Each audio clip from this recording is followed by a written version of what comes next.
નમસ્કાર મિત્રો, સોમવારથી વરસાદનું જોર ઘટશે પણ આગામી 12 કલાક એટલે કે 2 ઓગસ્ટે હેલી જેવો વરસાદ પડશે. એટલે કે ખૂબ જ મોટા છાંટા સાથે ખૂબ જ ઝડપથી ધોધમાર વરસાદ તૂટી પડે તેને અંડાધાર વરસાદ કહેવામાં આવે છે. મિત્રો, નવી આગાહી આવી ગઈ છે. સિસ્ટમની દિશા બદલાઈ છે, જેથી હવે નવા 8 જિલ્લાઓમાં તોફાની વરસાદ પડશે. આપણા અરબી સમુદ્રમાં ડિપ્રેશન સિસ્ટમ સક્રિય થઈ છે, જેના કારણે સોમવાર સુધી મચ્છીમારોને દરિયો ન ખેડવા ખાસ ચેતવણી પણ આપી દેવામાં આવી છે. મિત્રો, વિડીયોમાં તમે વલસાડ જિલ્લાના ધરમપુરના દ્રશ્યો જોઈ રહ્યા છો, જ્યાં રીતસરનું મેઘતાંડવ થયું છે. 12 ઇંચ કરતાં પણ વધારે વરસાદ ખાબક્યો છે. નદીઓમાં ઘોડાપૂર જેવી સ્થિતિ સર્જાઈ છે. પાવાગઢમાં ગઈકાલે પણ ધોધમાર વરસાદ હતો, અત્યારે પણ ધોધમાર વરસાદ વરસી રહ્યો છે. વિડીયોમાં તમે દ્રશ્યો જોઈ રહ્યા છો, પગથિયા પરથી જોરદાર પાણીના ધોધ વહી રહ્યા છે.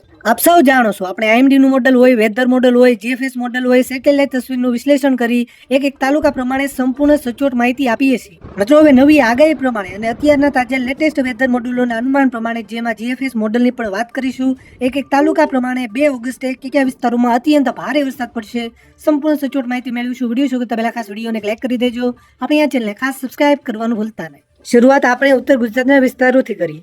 ઉત્તર ગુજરાતમાં બનાસકાંઠા અને સાબરકાંઠા જિલ્લામાં રેડ એલર્ટ જાહેર કરાયું છે.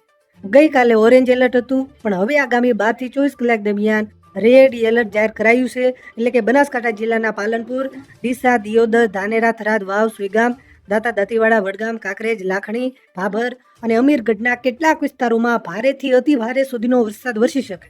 સાબરકાંઠા જિલ્લામાં હિંમતનગર, ઈડર, ખેડબ્રહ્મા, પોશીના, પ્રાંતિજ, તલોદ, વડાલી અને વિજયનગરના પણ કેટલાક વિસ્તારોમાં ભારેથી અતિ ભારે સુધીનો વરસાદ વરસી શકે. આ વિસ્તારોના ખેડૂતોએ અને લોકોએ ખાસ સાવચેતી રાખવાની જરૂર છે. મહેસાણા જિલ્લામાં ઓરેન્જ એલર્ટ છે. મહેસાણા જિલ્લામાં કડી, ખેરાળુ, બહુચરાજી એટલે કે બેચરાજી, વડનગર, વિસનગર, વિજાપુર, ઊંઝા, જોટાણા, સતલાસણા અને ગોજારિયાના પણ કેટલાક વિસ્તારોમાં મધ્યમથી ભારે વરસાદ, અમુક વિસ્તારોમાં એકલ દોકલ વિસ્તારોમાં અતિ ભારે સુધીનો વરસાદ વરસી શકે. ઉત્તર ગુજરાતના જે બાકીના વિસ્તારો છે, પાટણ, ગાંધીનગર અને અરવલ્લી જિલ્લામાં પણ આ વોટેક સિસ્ટમની અસર જોવા મળશે. આ વિસ્તારોમાં મધ્યમથી ભારે વરસાદની આગાહી છે. આ સાથે 35 થી 40 કિલોમીટર પ્રતિ કલાકની ઝડપે ભારે પવન ફૂંકાવાની આગાહી પણ કરાઈ છે. ગઈકાલના વિડીયોમાં પણ તમને જણાવ્યું હતું, આજે પણ જણાવીએ છીએ કે કચ્છના વિસ્તારોમાં સોમવાર સુધી સારા વરસાદની આગાહી છે. કચ્છમાં ભુજ, અંજાર, ભચાઉ, ગાંધીધામ, લખપત, માંડવી, મુન્દ્રા, નખત્રાણા, રાપર અને અબડાસા સહિત કેટલાક વિસ્તારોમાં મધ્યમથી ભારે વરસાદ વરસી શકે. એકલ દોકલ વિસ્તારોમાં ખાસ કરીને જે ઉત્તર ગુજરાતને લાગુ વિસ્તારો છે, રાપર, ભચાઉ અને ગાંધીધામના કોઈ વિસ્તારોમાં અતિ ભારે સુધીનો વરસાદ પણ વરસી શકે. મધ્ય ગુજરાતના વિસ્તારોની વાત કરીએ. મધ્ય ગુજરાતમાં અમદાવાદ જિલ્લામાં રેડ એલર્ટ છે. અમદાવાદના લોકોએ ખાસ સાવચેતી રાખવાની જરૂર છે. અમદાવાદ જિલ્લામાં અમદાવાદ શહેર, ધોળકા, ધંધુકા, બાવળા, સાણંદ, વિરમગામ, માંડલ, રાણપુર, બરવાળા, ધોલેરા, અસલાલી અને ફેદરાના કેટલાક વિસ્તારોમાં ભારેથી અતિ ભારે સુધીનો વરસાદ વરસી શકે. આણંદ, ખેડા, મહીસાગર અને પંચમહાલ જિલ્લામાં યલો એલર્ટ છે, એટલે કે આ વિસ્તારોમાં મધ્યમથી ભારે વરસાદ વરસી શકે.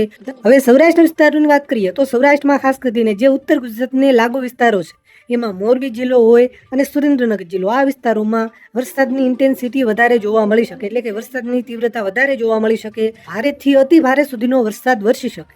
અમરેલી, બોટાદ અને ભાવનગર જિલ્લામાં પણ યલો એલર્ટ છે, એટલે કે આ વિસ્તારોમાં મધ્યમથી ભારે વરસાદ વરસી શકે. આ સાથે દેવભૂમિ દ્વારકા, પોરબંદર, જુનાગઢ અને ગીર સોમનાથ જિલ્લામાં વરસાદની ઇન્ટેન્સિટી ઓછી જોવા મળે. તમારા વિસ્તારમાં વરસાદ છે કે નહીં, તમારા વિસ્તારનું નામ લખી નીચે કોમેન્ટ કરવાનું ભૂલતા નહીં. વિડીયોને તમારા બધા ગ્રુપમાં શેર કરજો, જેથી બધા ખેડૂત મિત્રો સુધી માહિતી પહોંચે. આવી જ રીતે આખું ચોમાસું વરસાદના પડ્યા તાજા સમાચાર સૌથી પહેલા જોવા માટે આપણી આ ચેનલને ખાસ સબસ્ક્રાઇબ કરવાનું ભૂલતા